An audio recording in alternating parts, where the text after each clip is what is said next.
Okay, I'll just start off by Mr. Eddie Chan, the Cloud Computing Subcommittee Chair for Hong Kong Software Industry Association. And Eddie has been in the cloud business and with the private equity and VC background, and has been in the industry for around 15 years.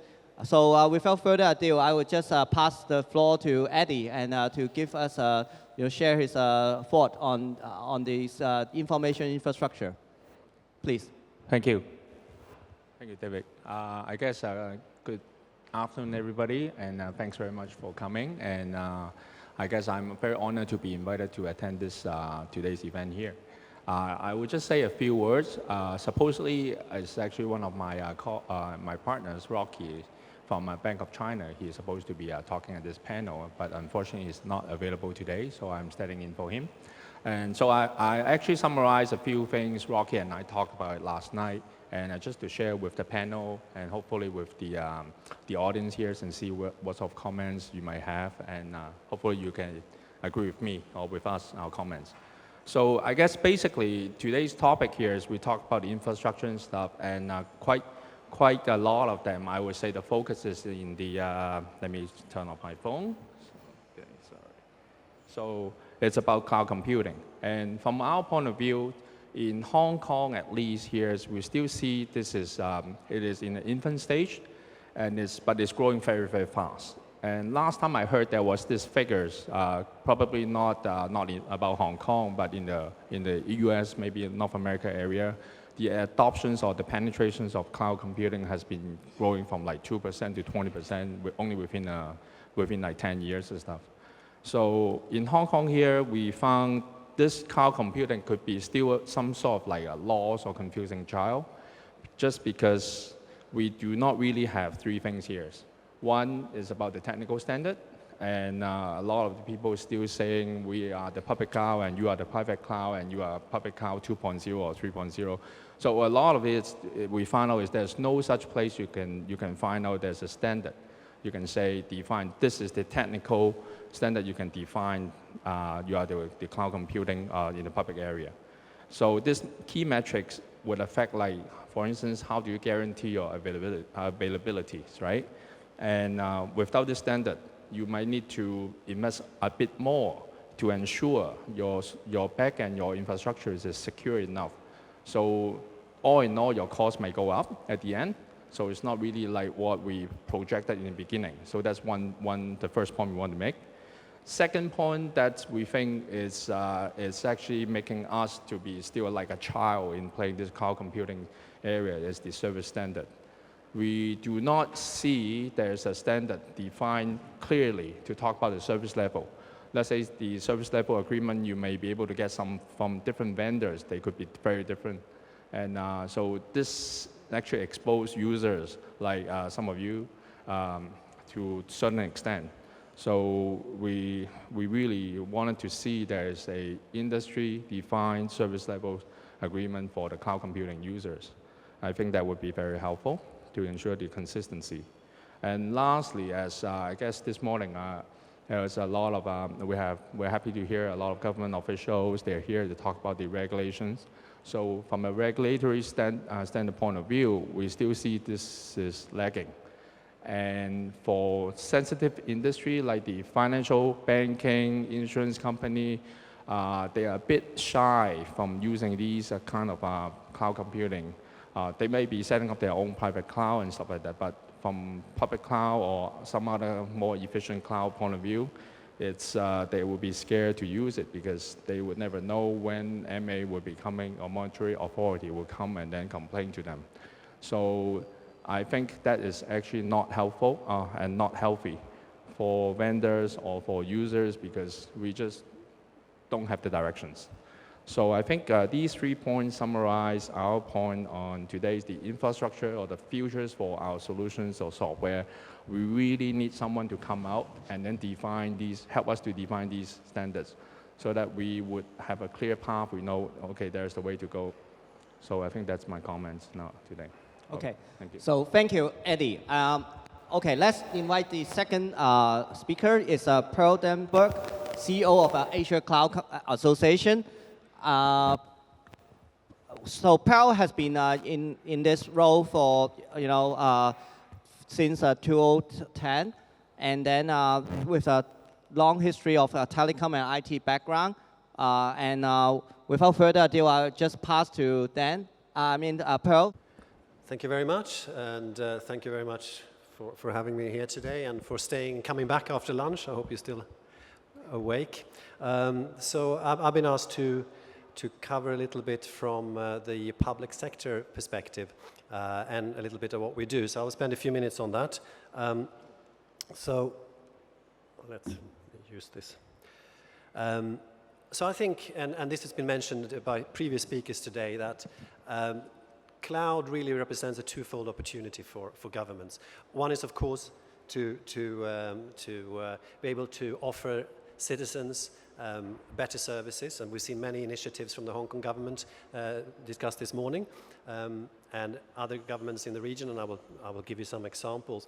But then also secondly, which is probably more interesting and important, is really how to stimulate economic growth in the markets and how to become globally competitive in this new under this new paradigm of cloud computing.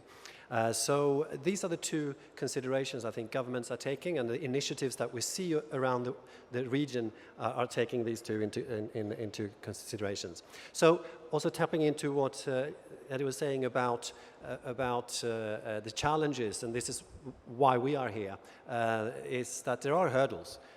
He mentioned the issue around regulation, and we see in Asia, of course, multiple regulatory regimes. There's confusion about what cloud is, and there are concerns around security, performance levels, like he said, and there's also different readiness in different countries. And we then, as a group, we got together, like David pointed out, in 2010. We started with a group of companies to get together to see how we could address some of these challenges. So our mission is really to accelerate adoption by lowering barriers to cloud computing adoption. And predominantly, we see that needs to be done not so much through technical work, but through education and address these adoption concerns and to encourage regulations that they are evolving in a way that is not hindering adoption of cloud computing. So that's what we're involved with, and here are some of our members to help us do that. Now, I'm not going to go into details of what we're doing because several speakers have already advertised our Cloud Readiness Index, and of course that Hong Kong ended up quite high in there.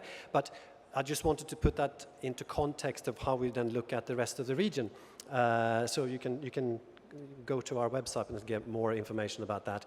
And also to say a little bit of the other tools that we are trying to produce, or that we are producing, to address exactly the concerns that we see in there. So what was mentioned also before was the service levels. So we are currently working on exactly a tool to help in these SLA discussions, because the industry, as an industry voice, we've seen that there's a mismatch of expectations and of a language, and there's no common standardized language. So we are creating a framework where that will exactly happen, and we're going to release this in the next probably 6 to 8 weeks. So that will be used in SLAs. We see security concerns, so we are there producing another index and a mapping where we look at what kind of laws do you need to abide by and think about around data sovereignty if you're going to be using cloud computing or providing cloud computing in the region. And we will also there put up a set of recommendations to predominantly regulators and policymakers of what we see as a way forward for what these regulations could look like. And then we see also that there's a SME sector, which is so important for Asia. And that was also mentioned earlier today, especially from Hong Kong. I think we saw that 50% of was it 50% of GDP? Was it as much as 90%, 95% of companies are in the SME sector? Now, Hong Kong is not unique in that. That is quite a predominant aspect of Asia as a whole. So we are looking at producing a set of tools to help the concerns and the obstacles that are there today for SMEs. One is that we're creating another index to see where is the market at, what are the companies, what needs to be done, and then we're trying to put together a resource center for the SMEs, a checklist for SMEs to help them get to a better understanding. So that's the background. A few words then, and I think we're going to talk a little bit more about this. So in order of how this index results came out, and mind the fact that we are actually in the index looking backwards. So we're just looking at statistics from before. Going forward, it's more interesting to see what people are going to do looking forward. But of course, we see some interesting then tie-ins with activities. This morning, I'm not going to talk too much about Hong Kong because it's been covered so much, so I'll talk about some of the other countries. So Japan, which ended up, not unsurprisingly, high up in the index, but not far ahead of Hong Kong and others. We see that they are poised for significant growth. They're already the second largest ICT market globally. They're putting a lot of effort into their Digital Japan creation project. I think also with the natural disaster last year, I think the disaster recovery solutions are also going to move more towards cloud. So there's heavy investment in cloud. I think Japan see that in the next up to 2020, they're going to create something like 300,000 to 400,000 new jobs and double their ICT industry by another 100 billion yen. So that is very important. Then some of the infrastructure they're putting out there, the Kasumigaseki cloud with the services, very similar to what's also being done in other parts. But and of course, Japan might be taking a little bit of lead on is on the green IT. They're doing very heavy investments, and they've got very aggressive targets of reducing what they call green by and green from IT. So on the green from IT is all the businesses that's going to be enabled by cloud as an IT. And they're going to reduce their footprint and carbon footprint by 10% in the also next 10 to 15 years.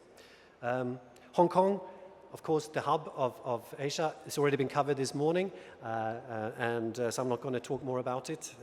You've already got a good idea of that and who the stakeholders are there.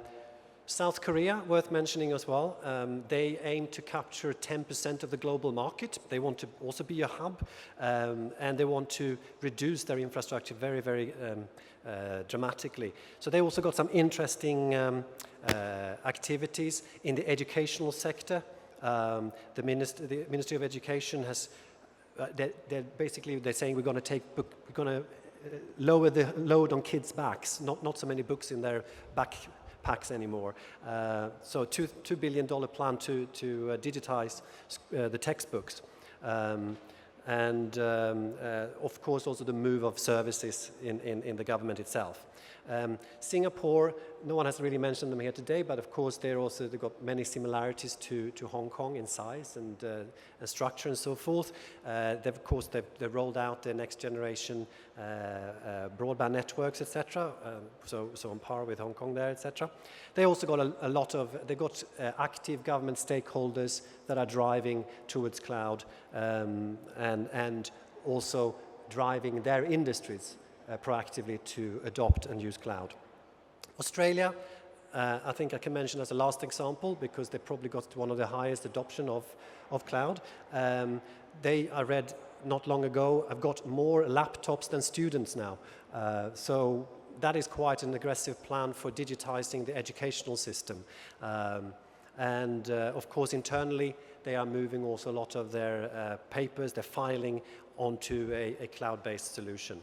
So they also got you can see that the countries with a strong policy environment, a mature environment for policies and regulation and privacy and so forth, they're quite active also and strong in driving cloud.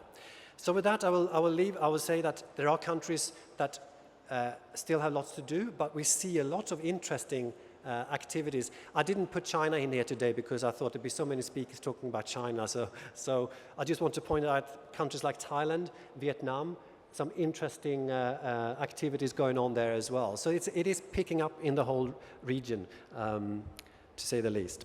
So with that, I'll finish and thank you for having me here today. And I think the only way of really driving cloud is we need all the stakeholders to get together like this. So I invite you to take part and put views and voices forward to our organization and others to make this successful. So thanks for that.